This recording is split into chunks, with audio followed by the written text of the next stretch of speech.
বিসমিল্লাহির রহমানির রহিম। আজকের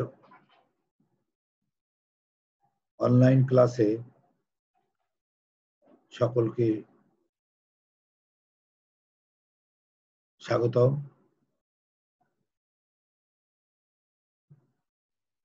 আজকে যারা অনলাইন ক্লাসে উপস্থিত হয়েছে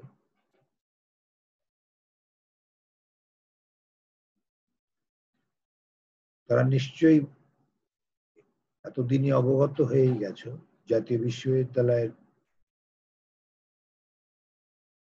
উদ্যোগে অনলাইন ক্লাস, বিশেষত এই করোনাকালীন সময়ে শিক্ষা কার্যক্রম চালু রাখার জন্য, চলমান রাখার জন্য জাতীয় বিশ্ববিদ্যালয় কর্তৃক এই ব্যবস্থাপনা, যার সাথে আজ দেশের হাজার হাজার শিক্ষক, ছাত্র ছাত্রী অংশগ্রহণ করতে পারছে এবং উপকৃত হতে পারছে। তাই সবাইকে স্বাস্থ্যবিধি মেনে চলার আহ্বান জানিয়ে আজকের আলোচনা শুরু করছি। আলোচনার বিষয় ইসলামের ইতিহাস ও সংস্কৃতি, অনার্স চতুর্থ বর্ষ, কোড নাম্বার 24-1601। কোর্সের নাম মুসলিম ইতিহাস তত্ত্ব, খেলাফত, ভারতের সুলতানি ও মুঘল আমল। এবং আজকের লেকচার নাম্বার 8। লেকচারের শিরোনাম পারসিক ইতিহাস চর্চার সূচনা। আমি শেখ জালাল উদ্দিন, সহযোগী অধ্যাপক, সরকারি ব্রজলাল কলেজ, খুলনা।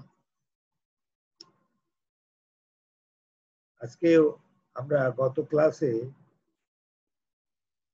পারসিক ইতিহাস চর্চার সূচনার উপর আরেকটি ক্লাস করেছিলাম এবং আজকে তার উপরে দ্বিতীয় ক্লাস, এবং এই অধ্যায়ের উপরে এই দ্বিতীয় ক্লাসের এই অধ্যায়টি সমাপ্ত হবে ইনশাআল্লাহ। তো আজকে তোমরা এই পারসিক ইতিহাস চর্চার বিষয়ে গত ক্লাস থেকে অবগত হয়েছ। ইতিহাস চর্চার যে বিভিন্ন ধারা ইতিহাস চর্চা হচ্ছিল এবং বিশেষ করে মুসলমানদের আগমনের পর, মুসলমানদের আবির্ভাবের পর মদিনা কেন্দ্রিক যে রাষ্ট্র প্রতিষ্ঠিত হয়েছিল, সেখান থেকেই ধারাবাহিকভাবে অথবা মোটামুটি ভাবে গঠনমূলক ইতিহাস চর্চার সূচনা শুরু হয়েছে। কোরআন এবং হাদিস থেকেই মূলত অনুপ্রেরণা লাভ, এবং তার ধারাবাহিকতার বিভিন্ন পর্যায়ে আমরা আলোচনা করছি। তাই ইতিহাস চর্চার এই আরব পারসিক ইতিহাস চর্চার পরে এসে আমরা আজকে আলোচনা করছি পারসিক ইতিহাস চর্চা। কারণ শাসন কর্তৃত্ব আগে যেমন সরাসরি আরবদের অধীনে ছিল, কিন্তু আব্বাসীয় আমলে এসে এই শাসন কর্তৃত্ব চেঞ্জ হলো, পরিবর্তন হলো, অর্থাৎ পারসিকদের আধিপত্য শাসন কর্তৃত্ব প্রতিষ্ঠিত। এই পারসিকদের আধিপত্য প্রতিষ্ঠিত হওয়ার পরে এরপরে এসে শাসন কর্তৃত্ব আরবরা কর্তৃত্বে ছিলেন, কিন্তু বিভিন্ন পর্যায়ে পারসিকদের অবস্থান লক্ষ্য করা গেছে। কিন্তু 1258 খ্রিস্টাব্দে আব্বাসীয় খেলাফতের পতনের পরে এলখানিরা যখন পারস্যের শাসন কর্তৃত্বে প্রতিষ্ঠিত হলো এবং চারিদিকে যখন চেঙ্গিস খানের বংশধরদের শাসন কর্তৃত্ব চলছে, তখন এই পারসিক ইতিহাস চর্চার মূলত অগ্রগতি। তো এই অগ্রগতির পর্যায়ে আমরা আগের ক্লাসের পরে আজকে আরো একজন স্বনামধন্য ঐতিহাসিক, ইতিহাস বিজ্ঞানের অত্যন্ত দক্ষ একজন পণ্ডিত ব্যক্তি, তার বিষয় নিয়ে আলোচনা করবো। তার ছবি তোমরা দেখতে পাচ্ছ, মূলত এটা ছবি নয়, তার একটি মুরাল। এই মুরালটি হচ্ছে, নিশ্চয়ই তোমরা বুঝতে পারছো, এটা হচ্ছে যে দেখো ফজলুল্লাহ রশিদ উদ্দিন। এই ফজলুল্লাহ রশিদ উদ্দিন মূলত তার ইতিহাস চর্চা নিয়েই আমরা আজকের আলোচনা করব। তিনি অত্যন্ত পণ্ডিত বিদগ্ধ একজন মানুষ। তিনি জন্মগ্রহণ করেছিলেন পারস্যের হামাদান শহরে। 1247 খ্রিস্টাব্দে তার জন্ম। তার পূর্ণ নাম ফজলুল্লাহ রশিদউদ্দিন বিন ইমাদউদ্দৌলা আবুল খায়ের বিন মুওয়াফিকুদ্দৌলা। এই ব্যক্তির যে কর্মজীবন, এই কর্মজীবনটি অত্যন্ত বৈচিত্র্যময়, আনন্দের দুঃখের, আনন্দের বিষাদে পরিপূর্ণ। তিনি মূলত প্রথম জীবনে অনেক পাণ্ডিত্য অর্জন করার পরে তিনি একজন অত্যন্ত স্বনামধন্য চিকিৎসক হিসেবে আত্মপ্রকাশ করলেন এবং চিকিৎসক হিসেবে তার সুখ্যাতি চারিদিকে যখন ছড়িয়ে পড়ল, তখন মঙ্গল শাসক আবাগা খান, হালাকুর বংশধর যিনি, তিনি মূলত রাজদরবারে রশিদউদ্দিনকে ডেকে পাঠালেন এবং পরে তাকে সেখানে চাকরি দান করলেন।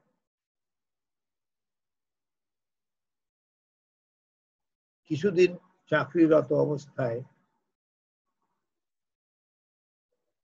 মূলত গাজান খান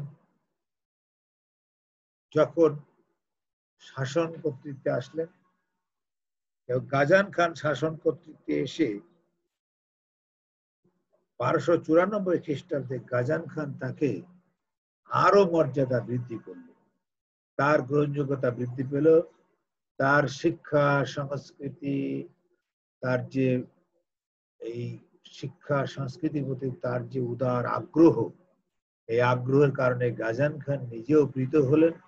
গাজান খান নিজেও অত্যন্ত শিক্ষা সংস্কৃতির ধারক ছিলেন, তিনি পৃষ্ঠপোষক ছিলেন। তিনি তখন রশিদউদ্দিনকে উত্তম পদমর্যাদা দেওয়ার জন্য মন্ত্রিত্ব পদে আহ্বান করলেন এবং তাকে মন্ত্রিত্ব পদ দিলেন। কিন্তু সমস্যাটা হলো, একই সাথে দুইজন ব্যক্তিকে মন্ত্রিত্ব দিলেন।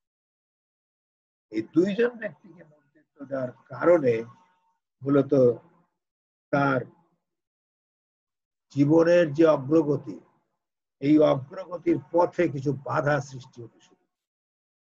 কারণ আমরা জানি ক্ষমতার দ্বন্দ্ব চিরন্তন।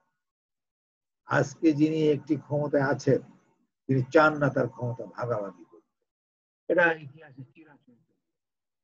তো যাই হোক, সেই মধ্যযুগের কথা, তখন তো মানুষ এতটা পরিশীলিত হয় নাই। তারপরেও শাসন কর্তৃত্বে এরকম ভাবে যে দ্বন্দ্বের সৃষ্টি হবে, সেটা হয়তো তারা অতটা অনুধাবন করেন নাই। এভাবে এই মূলত দুইজনকে মন্ত্রিত্ব দান করা হলো এবং গাজান খানকে শিক্ষা সংস্কৃতির উন্নয়নের জন্য পৃথক ভাবে আলাদা দায়িত্ব দিয়ে দেওয়া হলো। শিক্ষা সংস্কৃতির উন্নয়নে তাকে ব্যাপক ভূমিকা করার সহযোগিতার হাত বাড়িয়ে দিলেন এবং এই সুযোগ পেয়ে এই মহামনীষী তিনি আজারবাইজানের একটি শহরতলিতে রবে রশিদি নামক একটি শহরতলি গড়ে তুললেন। এই রবে রশিদি নামক শহরতলি ছিল অত্যন্ত মনোরম এবং অনেক সম্পত্তির উপরে তৈরি হলো। বহু অট্টালিকা তৈরি হলো, বাজার, দোকানপাট, সরাইখানা, হাসপাতাল, এবং এখানে বলা হয় যে প্রায় 7,000 শিক্ষার্থী একই সাথে লেখাপড়া করতে পারবে। আবাসিক ব্যবস্থা তাদের ছিল এবং তাদের শিক্ষকগণের আবাসিক। গাজান খান মূলত 1303 খ্রিস্টাব্দে মারা গেল। গাজান খান মারা যাওয়ার পরে তার পুত্র উলজাইতু খান তিনি সিংহাসনে আরোহণ করলেন পারস্যের, এবং উলজাইতু খান তিনিও পিতার মতো শিক্ষা সাংস্কৃতিক পৃষ্ঠপোষক ছিলেন, উদার মানসিকতা তার ছিল। তিনিও এই ব্যক্তিকে, এই রশিদ উদ্দিনকে তার কার্যক্রম চালিয়ে যাওয়ার জন্য আহ্বান জানালেন এবং তাকে প্রচুর পরিমাণে সহযোগিতা করতে থাকলেন। এ প্রসঙ্গে রশিদ উদ্দিন নিজেই বলেছেন যে গাজান খানের পরে উলজাইতু খান শিক্ষা সংস্কৃতির জন্য যতটা অর্থ আমাকে প্রদান করেছেন, এত পূর্বে কেউ এরকম অর্থ প্রদান করে নাই, এবং তার এই বেতন ভাতাও বৃদ্ধি করে দেওয়া হয়েছিল, তাকে সম্মানে ভূষিত করা হয়েছিল।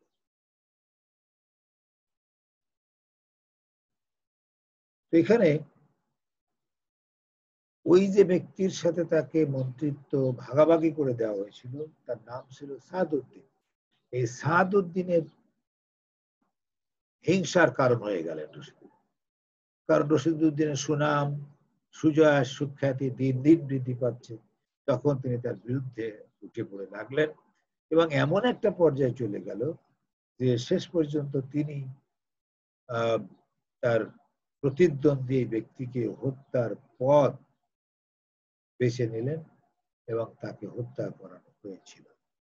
এবং এইখানে তিনি তার স্থানে আরেকজন ব্যক্তিকে মনোনয়ন দেওয়ার জন্য সুপারিশ করলেন।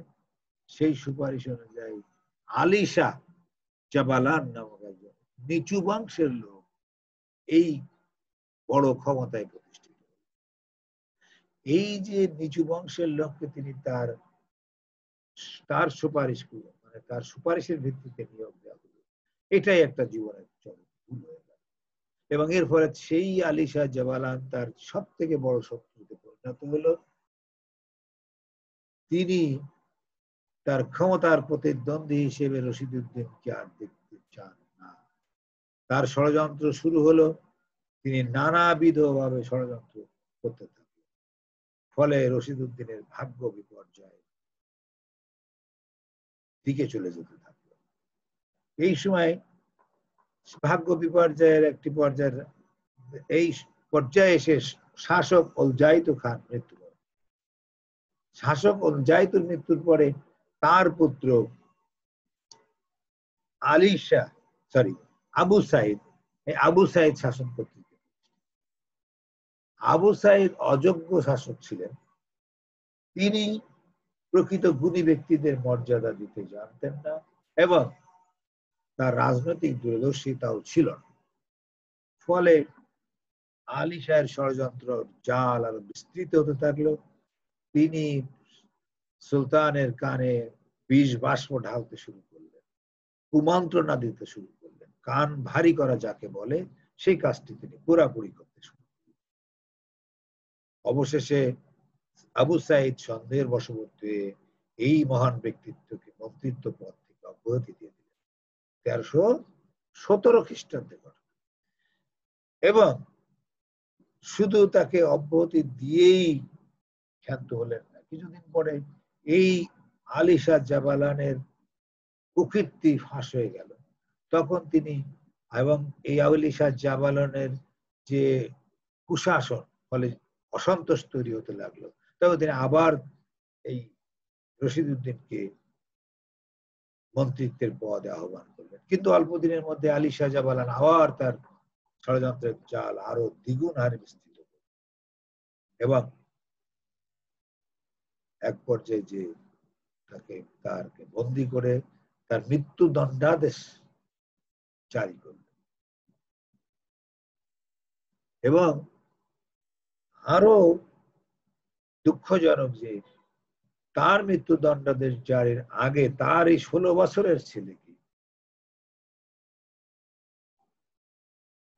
ওষুধের সাথে বিষ মিশানোর অপরাধে প্রকাশ্যে পিতা মাতা পরিবারের সামনে হত্যা করা। আলী শাহ জাবালান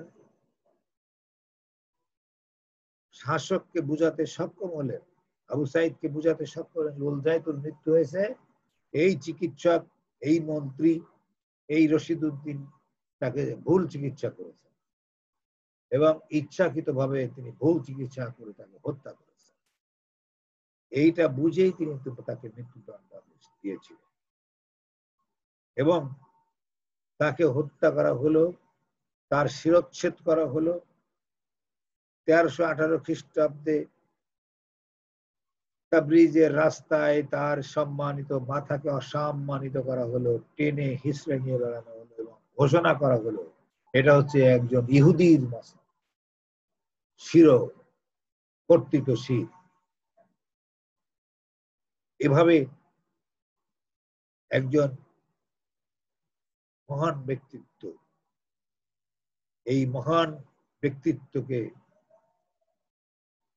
আলী শাহর ষড়যন্ত্রের কারণে মৃত্যুদণ্ডাদেশ কার্যকর হলো। সম্পত্তি যা ছিল সব বাজেয়াপ্ত করে দেওয়া হলো এবং তার আর একজন ছেলে, তার যে ইয়ে ছিল, তার যে মানে তার যে সম্পত্তি ছিল সেটা তো বাজেয়াপ্ত করলোই, সাথে সাথে রবি রশিদি এই যে জ্ঞান বিজ্ঞানের একটা পাদপীঠ, জ্ঞান চর্চার পাদপীঠ, নিতান্ত হিংস্রতা হীনমন্যতার বশবর্তী হয়ে এই রবে রশিদিকে ধ্বংস করে দেওয়া হলো, পুড়িয়ে দেওয়া হলো এবং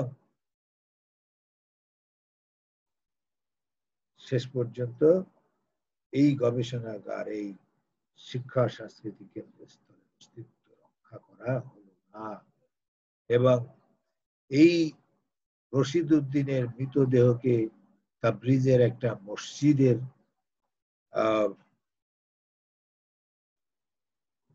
পাশে দাফন করা হলো।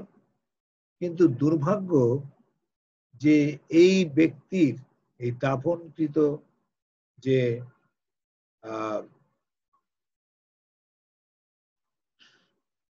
ধ্বংসাবশেষ, হাড়, তাও একসময় পুড়িয়ে ফেলা হলো। প্রায় 100 বছর পরে যখন তৈমুরলাম শাসন করতে আসলেন, তারই বংশধর মিরান শাহ, তাকে এই এলাকা শাসন কর্তৃত্ব দেওয়া হলো, আজারবাইজানের শাসনকর্তা নিয়োগ করা হয়েছিল।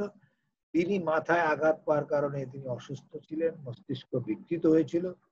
তিনি তখন ওই আগের সেই কথিত দোষার উপরে চিন্তা করে তাকে নিতান্ত একজন ইহুদির মস্তক বলে যে আলী শাহ ঘোষণা করেছিলেন, তার সময় এসে এটা প্রচার হলো যেটা ইহুদির কবর। তখন সেখান থেকে, সেই কবর থেকে তার ধ্বংসাবশেষ উঠিয়ে সেটা পুড়িয়ে ফেলা হলো এবং ইহুদিদের সমাধি ক্ষেত্রে ছড়িয়ে দেওয়া। এভাবে রশিদউদ্দিন এর যবনিকাপাত ঘটলো। রশিদউদ্দিনের মেধা ও মননশীলতা এবং জ্ঞান সাধনা নিয়ে আমরা আলোচনা করব। তিনি অত্যন্ত ধীশক্তি সম্পন্ন, মননশীল একজন মানুষ ছিলেন। তিনি জ্ঞান বিজ্ঞান চর্চার ক্ষেত্রে তার যে অসামান্য অবদান, তিনি এত বুদ্ধিমান ছিলেন, এত জ্ঞানের সাধক ছিলেন, তিনি গবেষণালব্ধ ফসল তিনি আমাদের জন্য উপহার দিয়ে গেলেন। তিনি অত্যন্ত ধৈর্যশীল ছিলেন। বলা হয় যে এত বড় বিরোধিতা, এত শত্রুতা, এত ষড়যন্ত্র, তার মধ্যেও ধৈর্যের সাথে তিনি শুধু জ্ঞান সাধনা ছিলেন, ধৈর্যের সাথে সামনে এগিয়ে গেছেন। তিনি কখনো পিছনে ফিরে তাকানোর চেষ্টা করেন। তিনি গভীর আত্মপ্রত্যয়ী ছিলেন, অর্থাৎ পিছিয়ে লোকে কিছু বলে চিন্তা তিনি চিকিৎসা শাস্ত্রে একজন বড় পাণ্ডিত্য অর্জন তো করেছিলেন, তার সাথে সাথে তিনি কৃষি শাস্ত্র, স্থাপত্যবিদ্যা, অধিবিদ্যা, ভূগোল, ধর্মতত্ত্বে বিরাট খ্যাতিমান একজন পুরুষ ছিলেন। তিনি বিভিন্ন ভাষা আয়ত্ত করেছিলেন, এই জন্য তার রশিদউদ্দিনকে ভাষাবিদ বলা হয়। তিনি আরবি ভাষা, ফার্সি ভাষা, মঙ্গোলীয় ভাষা, তুর্কি ভাষা, হিব্রু ভাষা, বিভিন্ন ভাষায় তিনি পারদর্শী ছিলেন। এবং আশ্চর্যের বিষয়, মাত্র তার জ্ঞান সাধনার একটি পর্যায়ে এসে তিনি মাত্র 11 মাসের মধ্যে 3টে গ্রন্থ তিনি রচনা করেছেন। এবং এইটাই হচ্ছে একটা বড়, আমরা যেখানে 11 মাসে একটি গ্রন্থ রচনা সম্ভব না, সেখানে 3টি গ্রন্থ 11 মাসে রচনা করেছে। তার এই রচনাবলীর মধ্যে সব থেকে বড় উল্লেখযোগ্য গ্রন্থ হচ্ছে আমরা যাকে বলি বিশ্ব ইতিহাস গ্রন্থ, সেটা হচ্ছে জামিউত তাওয়ারিখ। এই জামিউত তাওয়ারিখ মূলত এর অর্থ হচ্ছে ইতিহাস সমূহের সংকলন। এর প্রথম খণ্ড তারিখি গাজানি, তার সাড়া জাগানো এই গ্রন্থ। গাজান খানের নির্দেশে তিনি এই সাড়া জাগানো গ্রন্থ রচনায় হাত দিয়েছিলেন। গাজান খানের নির্দেশনা ছিল যে তিনি মঙ্গলদের মঙ্গল জাতির ইতিহাস রচনা করবেন। তিনি তখন এই দায়িত্ব গ্রহণ করে মঙ্গল জাতির ইতিহাস রচনা করেছেন এবং এই মন্ত্রিত্বের কঠিন দায়িত্ব, ষড়যন্ত্র, বিরোধিতা ইত্যাদির মোকাবেলা করেও সারা রাত জেগে তিনি গ্রন্থ রচনা করার জন্য অধ্যয়ন করেছেন, অনুশীলন করেছেন, দেশ ভ্রমণ করেছেন, তথ্য সংগ্রহ করেছেন, লিখেছেন এবং এক পর্যায়ে তিনি গাজান খানের মৃত্যু হলো 1303 খ্রিস্টাব্দে, 1310 খ্রিস্টাব্দে তিনি এই উলজাইতুর পৃষ্ঠপোষকতায় তিনি এটা রচনা সমাপ্ত করলেন। এই যে লেখার কাজ সমাপ্ত হলো জামিউত তাওয়ারিখ বিশ্ব ইতিহাস গ্রন্থ। এই বিশ্ব ইতিহাস গ্রন্থটি মূলত আত-তাবারির তারিখ আল রসুল আল মুলকের অনুসরণ করে লিখিত বলে অনুমান করা হয়। তবে এটা তাবারির আর তারিখ আর রসুল আল মুলক যেমন বিস্তৃত আকারে লেখা হয়েছে, এতটা বিস্তৃত আকারে লেখা কিছুটা সংক্ষিপ্ত বলা যায়। এই গ্রন্থটি 4টা খণ্ডে বিভক্ত। এর প্রথম খণ্ডে ভূমিকা আছে। এই ভূমিকার সাথে ব্যাপক একটি ভূমিকা এবং অত্যন্ত বলা যায় যে উপভোগ্য ভূমিকা আছে। তুর্কি জাতির উৎপত্তি, বিকাশ, গোত্র সংখ্যা, বৈশিষ্ট্য, শাসক, খান, মহান খান, আমির, অভিজাত বর্গ, চেঙ্গিস খান থেকে শুরু করে তার অন্যান্য বংশের যত খানরা এসছেন, তাদের বিজয় ইতিহাস, তাদের শাসন প্রণালী, তাদের গুণকীর্তন করা হয়েছে এবং তাদের যে প্রতিষ্ঠা, তাদের যে কার্যাবলী, জনসাধারণ, শাসক এবং মানে আমির, অভিজাত বর্গ সবার আলোচনা করা প্রথম খণ্ডে। এবং এটা চেঙ্গিস খান থেকে শুরু করে উলজাইতু খান পর্যন্ত ব্যাপক আলোচনা তাদের যে কার্যক্রম। এই সময় মূলত খলিফা, বাদশাহ, সুলতান, আতা বেগ, তাদের সংক্ষিপ্ত ইতিহাস এখানে উল্লেখ করা হয়েছে এবং প্রথম খণ্ডে মূলত এইভাবে খানদের বিষয়, বিশেষ করে তুর্কি এবং মঙ্গল, এই তুর্কি এবং মঙ্গলদের বিষয়ে আলোচনা। দ্বিতীয় খণ্ডে এসে সুলতান উলজাইতুর রাজত্বকালের পূর্ণ বিবরণ দেওয়া হয়েছে এবং এখানে সৃষ্টির আদি থেকে হযরত আদম আলাইহিস সালাম, নবী, বিভিন্ন নবী রাসূল, আমাদের হযরত মুহাম্মদ সাল্লাল্লাহু আলাইহি ওয়াসাল্লাম, এরকম শুরু করে বিভিন্ন নবী রাসূলদের বিষয়ে আলোচিত হয়েছে এবং এর পরবর্তীতে বিভিন্ন শাসক, জাতিগোষ্ঠী, জনগোষ্ঠীর জীবনধারা, ঘটনা প্রবাহ, অনেক অজানা তথ্য তিনি সংগ্রহ করেছেন এবং এই গ্রন্থে সন্নিবেশ করেছেন। ইভেন তিনি এই গ্রন্থে ইহুদি খ্রিস্টানদের অবস্থান, ইহুদি খ্রিস্টানদের বর্ণনা দিতেও কুণ্ঠাবোধ করেন নাই। তৃতীয় খণ্ডে এসে তিনি মূলত মুখবন্ধ লিখেছেন এবং হযরত আদম আলাইহিস সালাম থেকে খেলাফত অর্থাৎ আব্বাসীয় খেলাফত, এই আব্বাসীয় খেলাফতের শেষ পর্যন্ত সময়ক্রমের ঘটনাগুলি আলোচনা করেছেন, বিধৃত করেছেন এবং বিভিন্ন নবীগণ, সাহাবাগণ, গোত্র, এমনকি রোমান সম্রাটের ইতিহাসও এখানে আলোচিত হয়েছে। রোমান সম্রাট কাইজারের ইতিহাস আলোচনা। চতুর্থ খণ্ডে যে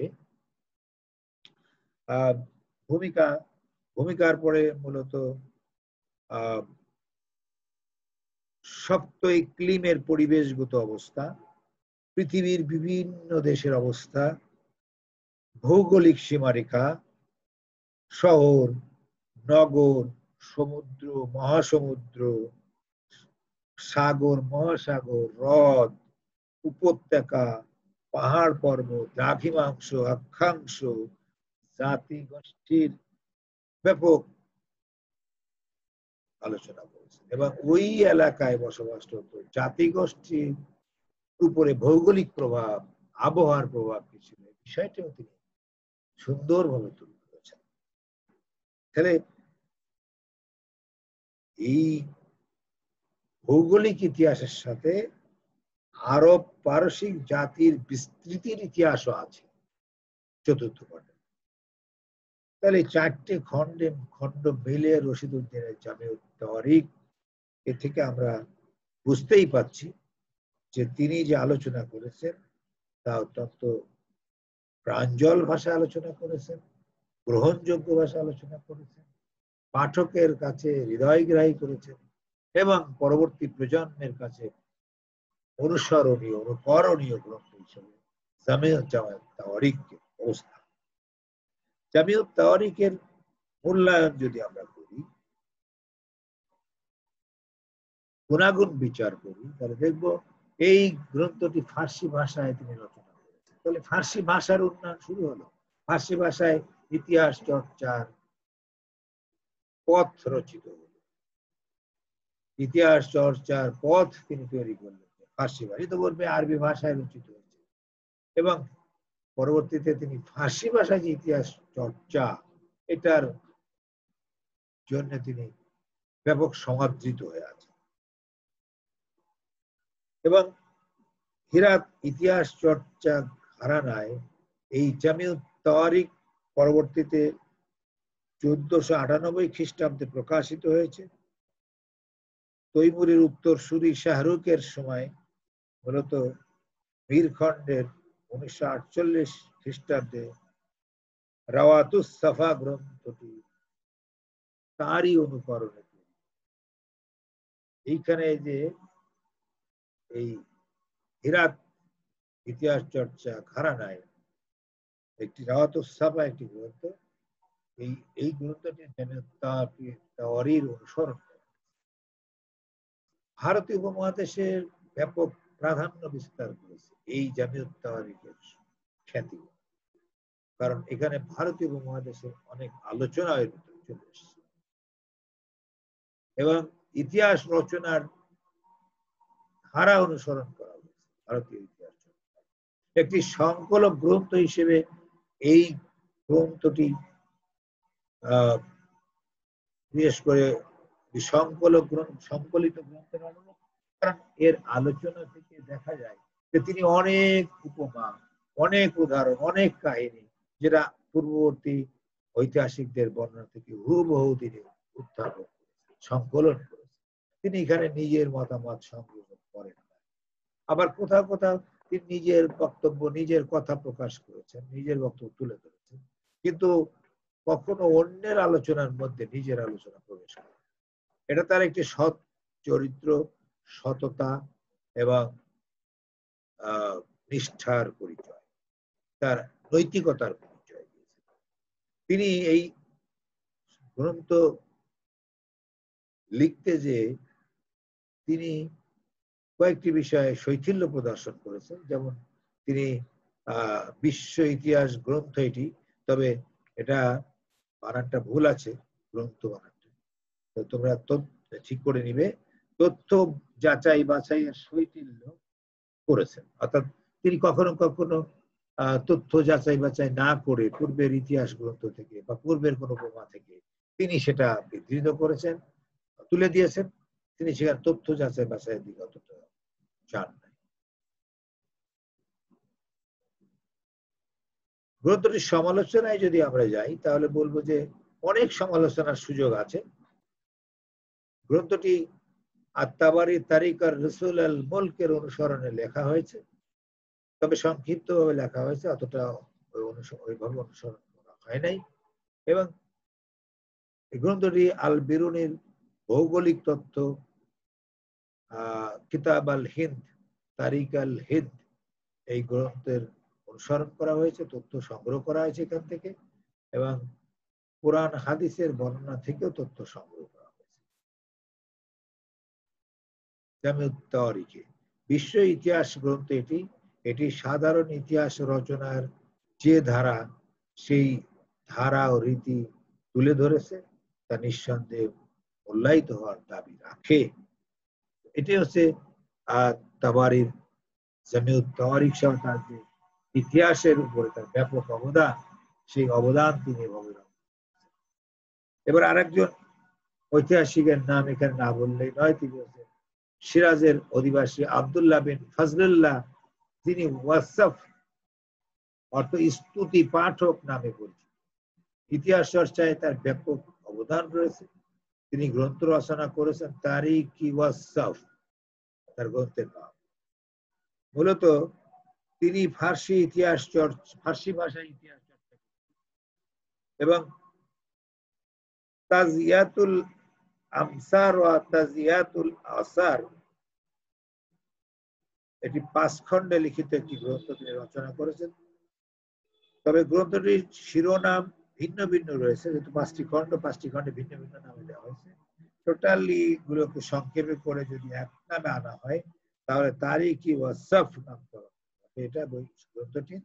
এবং রশিদ উদ্দিন এই গ্রন্থ রচনায় তারিখি ওয়াসফ থেকে ঘটনাবলীও কপি করেছেন। রশিদ উদ্দিনের জামিউত তাওয়ারিখ, রশিদ উদ্দিন এই ব্যক্তিকে পৃষ্ঠপোষকতা দান করেছিলেন, কারণ তার যে জ্ঞান সাধনা চালিয়ে যাওয়ার জন্য রশিদ উদ্দিন ব্যাপক তাকে সমর্থন দান করেছেন, পৃষ্ঠপোষকতা দান করেছেন। মূলত এই গ্রন্থটি 1312 খ্রিস্টাব্দে ওয়াসফ সমাপ্ত করে রশিদ উদ্দিনের উৎসাহ উদ্দীপনায় ওলজাইতুর করকমলে তিনি এসে এটাকে গ্রন্থখানি উপহার দিয়েছিলেন। ওলজাইতুর দরবারে কবিতা আবৃত্তি করেছিলেন, যার জন্য কবিতা আবৃত্তির কৃত হয়ে তিনি ওয়াসফুল হাজরাত নামে তাকে উপহার দিলেন। এই তারিখে ওয়াসফের নির্ভরযোগ্যতা সম্পর্কে আমরা যদি বলি, গ্রন্থটি মঙ্গলদের উত্থান পতনের একটি কাহিনী নির্ভরশীল গ্রন্থ। দুআইনের তারিখি জাহান কুশা গ্রন্থ যেখানে গিয়ে শেষ হয়েছে, সেখান থেকে তারিখি ওয়াসফ শুরু হয়েছে। এই গ্রন্থটি মঙ্গু খানের মৃত্যু এবং কুবলাই খানের সিংহাসন আরোহণে শুরু হয়েছে। মূলত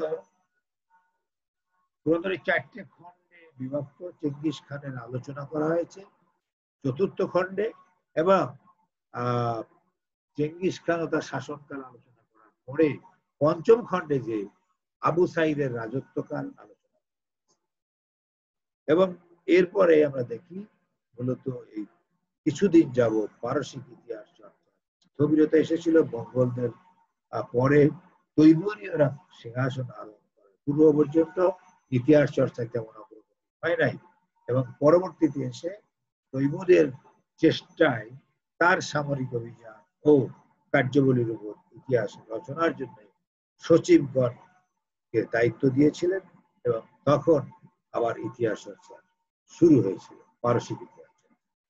আমরা যদি বিষয়টি মূল্যায়ন করি তাহলে তোমাদের জন্য যে অভিক্ষা আমরা দিতে পারি সেটা হচ্ছে, তোমরা এর উপরে আলোচনা করতে, বিশেষ করে রশিদ উদ্দিনের জামিউত তাওয়ারিখের সম্পর্কে কি জানো লিখো। জামিউত তাওয়ারিখ যেটি বিশ্ব ইতিহাস গ্রন্থ, এ সম্পর্কে তোমার মতামত ব্যক্ত করো। তো আজকের আলোচনার এই সমাপ্তিতে সকলকে ধন্যবাদ জানিয়ে এবং জাতীয় বিশ্ববিদ্যালয়ের মাননীয় ভিসি মহোদয় সহ আমাদের জাতীয় বিশ্ববিদ্যালয়ের সাথে জড়িত এই প্রশাসনিক কার্যক্রমের সাথে জড়িত এই অনলাইন ক্লাস প্রোগ্রামের সাথে জড়িত যে সমস্ত ব্যক্তিবর্গ, সম্মানিত ব্যক্তিবর্গ আছে তাদের ধন্যবাদ জানাই এবং আমার প্রিয় ছাত্রছাত্রীদেরকে সুস্বাস্থ্য কামনা করি। জ্ঞান চর্চা আত্মনিয়োগ করার আবারও আহ্বান জানিয়ে আজকের আলোচনা শেষ করছি। ধন্যবাদ সকলকে। ভালো থাকো, সুস্থ থাকো। আল্লাহ হাফেজ।